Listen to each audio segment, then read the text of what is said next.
Lowe's has the Labor Day deals you need to give your home a new look. Buy one, get one free select interior paint via Visa gift card rebate.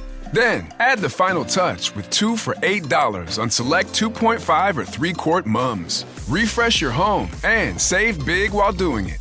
Lowe's, we help, you save. Valid through 9/3. Mums offer in-store only. Selection varies by location. While supplies last. More terms and restrictions apply. See Lowes.com/rebates for details. Pet Life Radio. This is Pet Life Radio. Let's talk pets.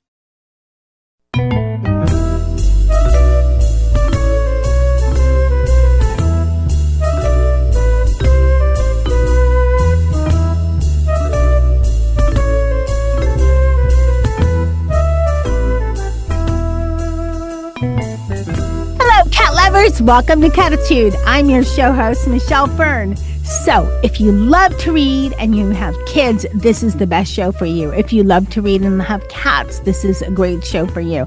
Even if not, this is going to be a super fun show.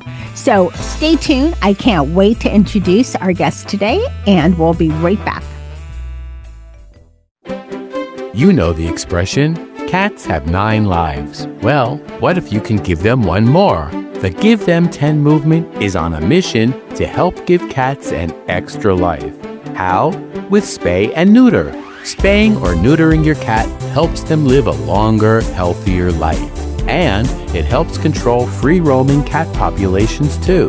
Learn more about the benefits of spay and neuter and meet Scooter, the neutered cat, at GiveThem10.org. That's GiveThem10.org. Let's Talk Pets on PetLifeRadio.com.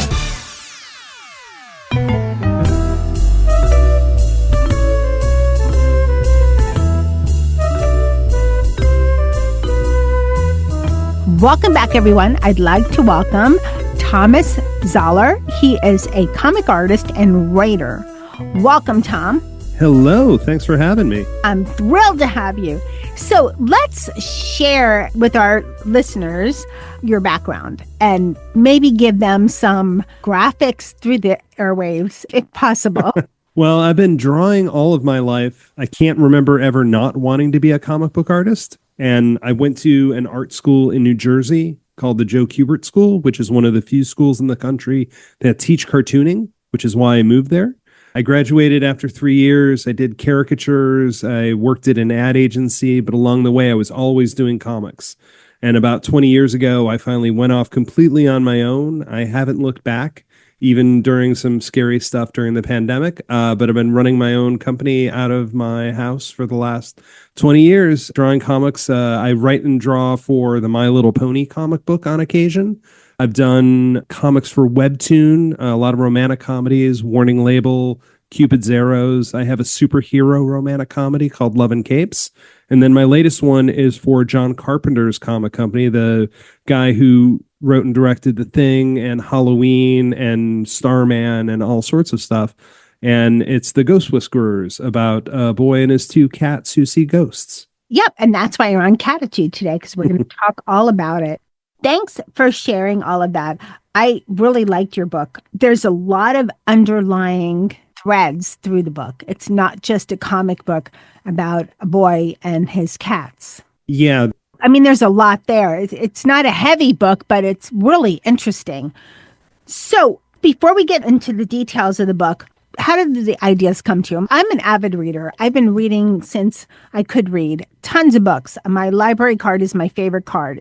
I think it's more of a favorite card than my credit cards. So I love reading, and I'm always astonished how people come up with themes and stories. And then when you're a comic artist, and a writer, you're doing both. You're doing everything. So how does this come about? Oh, all sorts of ways, usually massive head trauma. But past that, sometimes I'll see it. Yeah. Yes, I did a header out of a shopping cart when I was 2.5. And I think that's how this whole path into cartooning got started, because I think you have to be a little not right in the head to go do cartooning.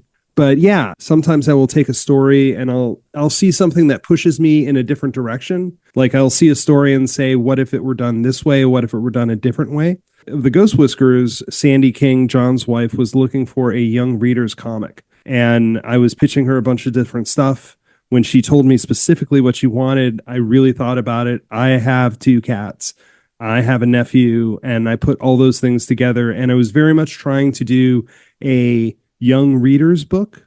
So it's very intentional that, like, have you seen the movie Up, the Pixar film? No. One of the things I love about it is that it's very user definable. So it doesn't necessarily hit you with the heavy concept. As a parent, you could say that one thing was happening, but if you're really paying attention or you're an older audience, you know that another thing is happening. So it's not introducing concepts that kids aren't ready for or that parents don't want to talk about. So the same way in the Ghost Whiskerers, ghosts appear, but we don't say exactly where they come from or what happened to them to get there. They're just spirits that show up that have to go from where they are to somewhere else.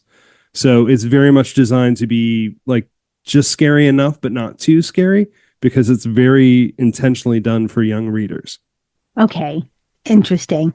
So tell us about your cats. So I had past tense 2 cats. I now have 1. Sadly, my cat Mal, I had to let him go recently. He had cancer. Oh, I'm sorry. Thank you. Yeah, it was tough. They are my first cats. I had them for about 10 years. Halloween is the other cat. She is still around. For all I know, she'll hear me talking and try to make an appearance. She's a calico, orange and black and white, which is why she's called Halloween. And Mal is named after the character from Firefly, Mal Reynolds. They're both delightful and they have their own personalities. And then when I decided to do a comic about cats, I literally put them in the books. Part of it is because I know that they are not forever. And I wanted to have them memorialized in some way. I've actually put both of them in a My Little Pony comic as well, but in this book, they're actually the stars of the show. That they are. So we're going to talk more about what the Ghost Whisperer is about and get into more details of it. But that aside, in talking a bit about the Ghost Whisperers, we're not going to leave it alone, but the cats in the Ghost Whisperers can see spirits. Do you think that cats have kind of a third sense about them, or sixth sense, I guess you'd say? Or a lot of people think they're kind of mystical creatures and they're aware of things that like humans are not, which is in the book. But do you believe that? I don't. There's a certain amount of mysticism that I stay away from in my personal life. Like, I just don't want to get my hand too close to the buzzsaw and all of a sudden be haunted by something. Like, it may be there, but I don't need to find out. I think cats are very perceptive, and I think that they see things that we don't. I don't know if it's energy or I know certainly my cats have picked up on emotions that I didn't think they would. At one point when it was very stressful in my house, Mal started hyper grooming because he was getting stressed out too. Like, I appreciate that bond you have between you and your animal where they're picking up on your moods like that. I think there's more stuff in the world than what we see. I don't know how much of that cats see, but when I see them staring off watching, cat TV, I always kind of wonder what they're looking at. And that's kind of where some of the ideas from the book came. Okay. And cat TV, what is that? Oh, someone used that as a term for me. It was actually the original title of the book. It was called Kit TV. It's the thing that happened when cats are staring at a space where there's nothing, but they're watching it like there's something there. So I was kind of filling in the gap about what they were seeing. Well, my cats do that all the time, especially Molly. It's funny. I'll watch her. She's on the couch, but she's facing the cushion. There's nothing there. It's the cushion. And she's just staring at it. So now I'm going to think there's possibly something else there, because I believe that there's things that we don't always perceive. I mean, how do you explain when you get thoughts out of no place that just strike you? What is that about? Is that somebody sending you a message? Things that maybe you wanted to know for a long time, maybe your whole life, and all of a sudden you just get it then and there. And it could be in an obscure, as you're driving to the bank or at the grocery store, and you just get this thought and go, oh, that's how. Why did that happen just then, out of the blue?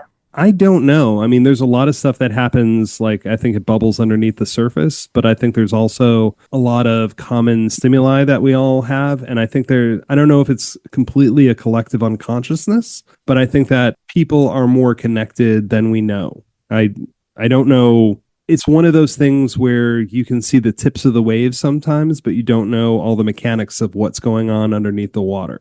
Makes sense. Okay. So with the Ghost Whisperer, who's the main character? There are 3 really. There's Mal and Halloween, the cats, and then there's the boy Daniel. And the cats wind up in a situation where they need help from the boy, and the boy is still young enough where the cats can talk to him if they want him to hear them. So he gets wrapped up in it, gets the ability to see ghosts as well. And then they help a number of spirits move from where they are when they get a little stuck to where they need to go. And part of the idea is that the spirit world is like one big ball of yarn, which is why cats get to guard it. So everything kind of clumps up. So he has a house that happens to be one of those big nodes where ghosts are going from where they were to where they need to be next. So they pass through the house. It was like, from a production point of view and from a storytelling point of view, it was a good way to have a 6-year-old kid get involved with a lot of stories without having to contrive reasons for him to sneak out of the house.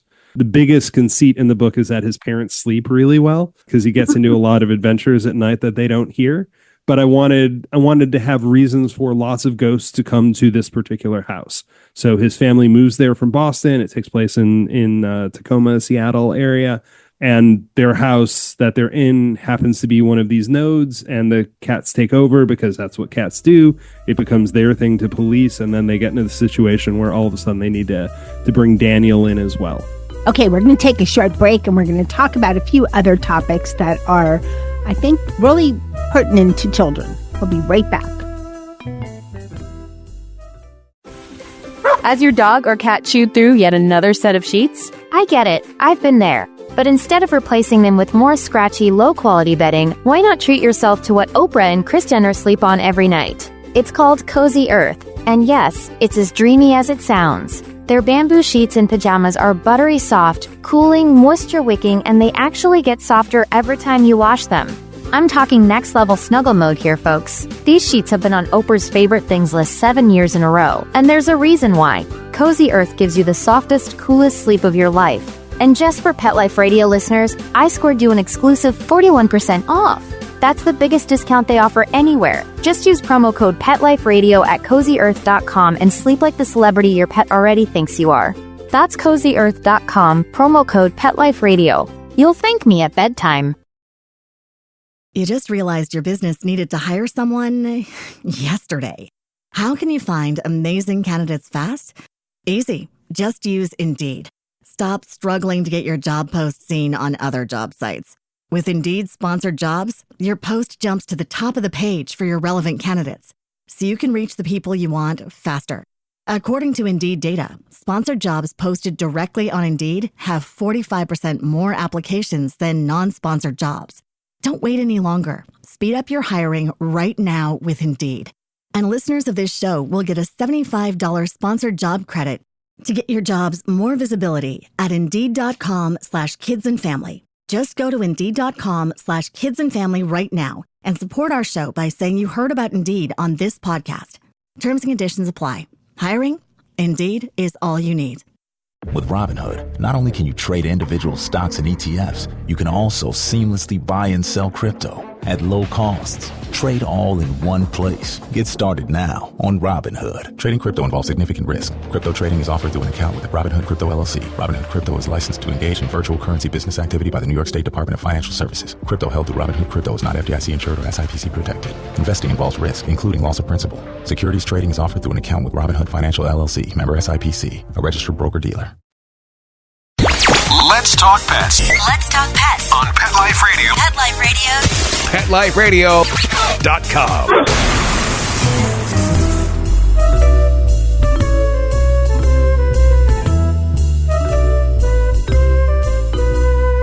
Welcome back, everyone. We're talking to Thom Zahler. He is a comic artist and writer, and we're talking about his new book, The Ghost Whiskerers. So in the book, we just talked about the characters. Daniel's one of the key characters. He's a little boy. And you also brought in some interesting concepts because you talked about him, in the book, there's him at school. So at 6 years old, there's always certain things you could learn and understand. Why did you bring in what you brought in, like the sharing with the crayons and some of the other themes that you brought in? Is it teach children or have parents teach children or awareness? I wanted Daniel to have problems that would relate to the problems that the ghosts were having to keep them from moving on. So everything was kind of a learning experience for him, but he was still at the level where the things he was learning were going to be important to the adventures that he was having. I also, since he moved there, he's very out of place. He's trying to find his rhythm with people. He's trying to merge in with this class of kids, but he's very much the outsider. So as a narrative technique, it becomes really interesting to make him see this world that he's not part of and isn't quite friendly to him, and figure out how to get involved with it. So the problems that he has with kids worrying about sharing, or how they deal with their brothers and sisters, anything like that, those all become things that he learns that helps him move the ghosts from one place to another. Because what'll happen is that when the ghosts appear, they're kind of stuck on something. So at one point, a brother and sister appear and they're fighting, and they're fighting. They need to calm down so that they can move on. But Daniel doesn't have a brother or sister, but he sees enough other brothers and sisters having these kind of fights. That's what he brings to the adventure. And I tried to make it things that, while the cats are very good at their job and we see them actually take ghosts without Daniel's help, I wanted them to run into situations for, as much as we don't understand why cats do what they do, I don't think cats understand why we do what we do. Nope, they sure don't. This is a really good book because I think it teaches children certain life lessons as much as they can get it. What is the age range for this book, suggested age? It's probably about 5 to 12, thereabouts. Okay, so yes, and I think we can get life lessons our whole life, but especially children need them.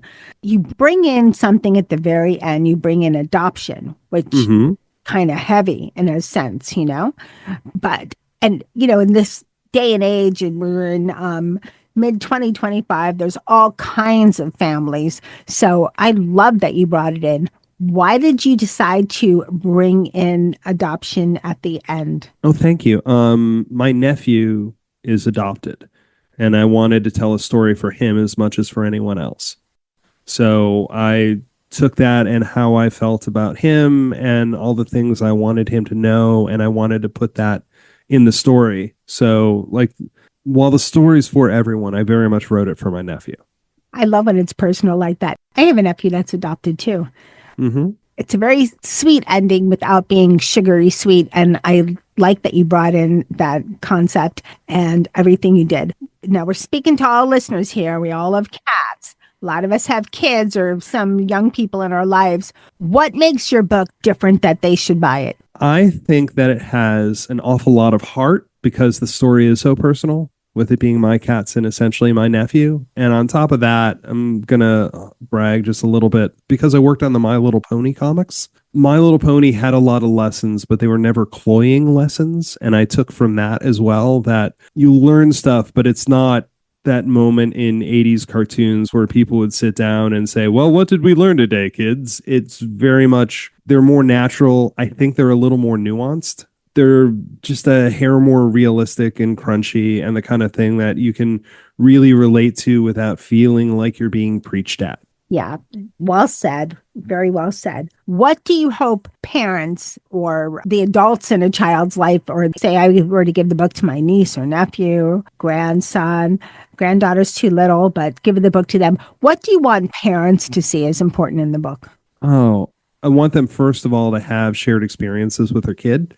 So to be able to share the book and have that commonality, because there's so much kids entertainment that's written specifically for kids that's almost off-putting to adults. So by writing something that I hope is intelligent and interesting and engaging enough where that even while it's for kids, the parents or the adults can enjoy it too, that's going to create a shared experience that they're going to be able to bond over. Like I said, that's also something that happened with My Little Pony, where those stories were, while they're very much written for a younger audience, they can be enjoyed by an older audience.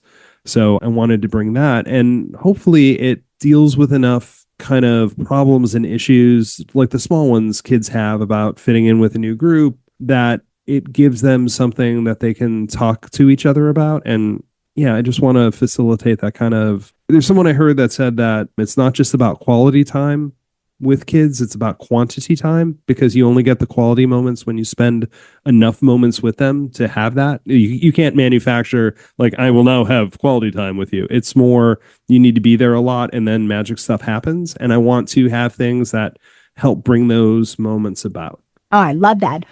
Now, from the kids' point of view, what do you hope the kids get from the book? First of all, I hope they enjoy it because it's a fun story. I don't want it to feel like work.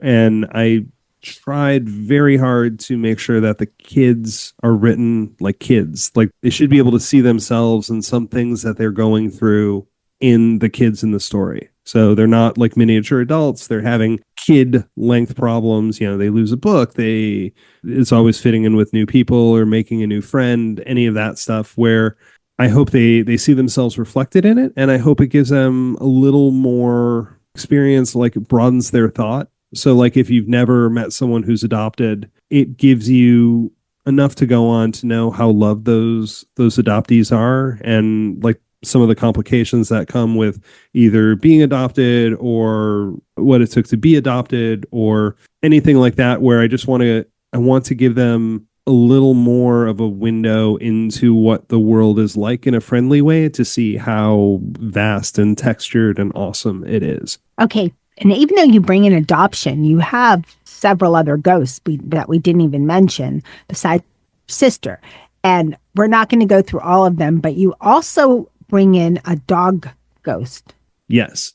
I kind of felt like if the cats were intelligent, other animals would be intelligent, and there would also be animals that would pass through. There's a specific reason why the dog is attracted to them. It's not normal because it establishes that normally animals are much easier to pass through to the next place, but something happens that causes a bit of a disturbance.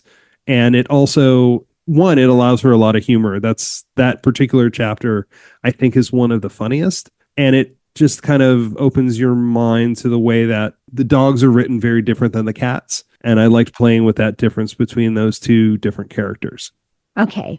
And what would you say to people that are listening and are hearing, I love cats, but there's talk about spirits and ghosts and stuff, and this might be too much for a little kid. How would you reassure them that this is a good book for your child? I didn't think it was scary, but I'm an adult, so I'm not the best one to judge in that point, but I think it's perfectly acceptable for a child. But what would you tell anyone who's thinking, I'm not sure, it says the word ghost, it's for a kid? I mean, there's other ghost things for kids, but...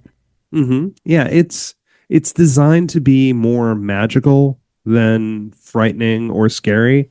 Like, all the scary stuff is actually pretty low stakes. Like, things get knocked around at the house, or there are noises or drafts, but there's nothing where the kid ever feels like he's actually in danger. Those stakes were set up intentionally, but it's a magical fantasy universe that's built. So it's the kind of place where if a kid read the book, he would like to be in that universe, as opposed to a scary place where it's like, well, it's an interesting story, but I would not want to live there. Like, it adds a little magic to what's in your existing life. And it's set up to be, like Casper the Friendly Ghost or something like that, where it's whether or not you think ghosts are real or any of that stuff, it's just that little magical add-on to the world that's out there to make it a little more interesting, a little more fantastic. Okay, it's wonderful. I mean, it's written so well, and the drawing is amazing. How long does it take you to draw or illustrate a book like this? I can draw a page a day. It's also a question of what other stuff is going on at the time. So, and she's through it. She's actually doing really well, but my mom was sick for a while during it, and that threw me off my pace. It probably took me about 6 to 9 months to actually get the book done from beginning to end once the script was approved by Storm King. Well, I'm glad your mom is doing better. And thank you. You're welcome. That's pretty amazing, a page a day. Do you ever find yourself stuck when you're trying to dream up what the character should look like? Or in this case, I know you had your nephew in mind. So are his parents in the book too? No, that would be my brother and sister-in-law. I didn't put them in, but I telegraphed some of the adoption stuff by not putting them in. So my nephew is still young enough where he's still developing a personality. So it was more the visual representation of him and just kind of his youthful exuberance rather than anything aside from the backstory, nothing so specific about him like that. So I didn't feel bad about not putting my brother and sister-in-law in there. And sometimes I do get stuck, but not for long. And I've been doing this long enough where I can either tell when it's something I'll figure out, or I can tell if it's something where I've done it wrong and I have to go back a couple steps. But a lot of times it's figuring out, like I was saying about when we were talking about the kind of collective unconsciousness thing, you realize that you need to take a break from it. So you find something else to do. One of the things that worked really well was that if I was really stuck on something or there was something that I'd written in the script that I didn't think was working, I still could finish inking and coloring and lettering the page before, and that'd take the rest of the day. And while you're doing that, your brain will go in all sorts of different directions. And hopefully by the time that day is over, you've actually figured out the problem that you're going to have to get to the next day. A little bit of the writing mystique shared with us. So thank you. Do you have another book coming out with cats in the future, or would you like to? I would love to do a sequel to Ghost Whiskerers. That would be delightful. It depends on how well this one sells. I've got another pitch in with Storm King. I'm going to be drawing the Angry Birds comic, and I have a couple more romantic comedy comics coming out. I want to make sure that I'm doing it judiciously. Like, I'm not putting cats in it just because I really like cats and I want them in everything I'm doing. I'm trying to make sure that the story is the story is the story. But yeah, I would love to do more in this universe, and I'd love to figure out. One of the pitches I have is for something Egyptian, so there'd be lots of places where I can put cats in that as well. Oh, yeah, wonderful. So let's tell everyone, where can people find your books, find out more about you? So you should be able to find it on Amazon, but you can also go to stormkingcomics.com and get it there, or you can go to my website, thomz.com. There's some weird stuff going on in the comics industry with distribution, so sometimes that gets a little glitchy, but you can go to Storm King or me directly. We have tons of copies. If you get them from me, they'll come signed. Well, wonderful. I'd like to thank you so much for coming on Cattitude, and I wish you amazing success. Oh, my pleasure. Thank you very much. I hope you all enjoyed the show. The book is called The Ghost Whiskerers for children from like 5 to 12. You can find out more at stormkingcomics.com or Thom Z, that's spelled THOMZ.com. What a great book. Thank you, Thom, for coming on the show. Thank you to everyone listening to Cattitude. We are the top cat show on Pet Life Radio, and that says a lot. So thank you so much. And of course, a huge thank you to my cats, Dennis, Molly, and Charlotte. Molly, now I know why you watch a lot of cat TV, and I'm concerned. A little bit. And a huge thank you to Mark Winter for making me and my guests sound amazing. Now remember, at least the attitude have Cattitude. Let's Talk Pets, every week on demand, only on PetLifeRadio.com.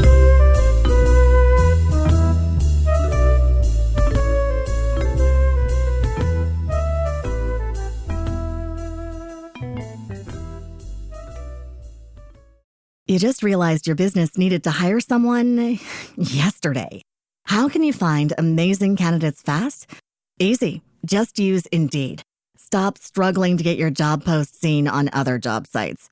With Indeed sponsored jobs, your post jumps to the top of the page for your relevant candidates, so you can reach the people you want faster. According to Indeed data, sponsored jobs posted directly on Indeed have 45% more applications than non-sponsored jobs.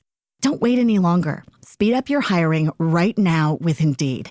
And listeners of this show will get a $75 sponsored job credit to get your jobs more visibility at Indeed.com/kidsandfamily. Just go to Indeed.com/kidsandfamily right now and support our show by saying you heard about Indeed on this podcast. Terms and conditions apply. Hiring? Indeed is all you need.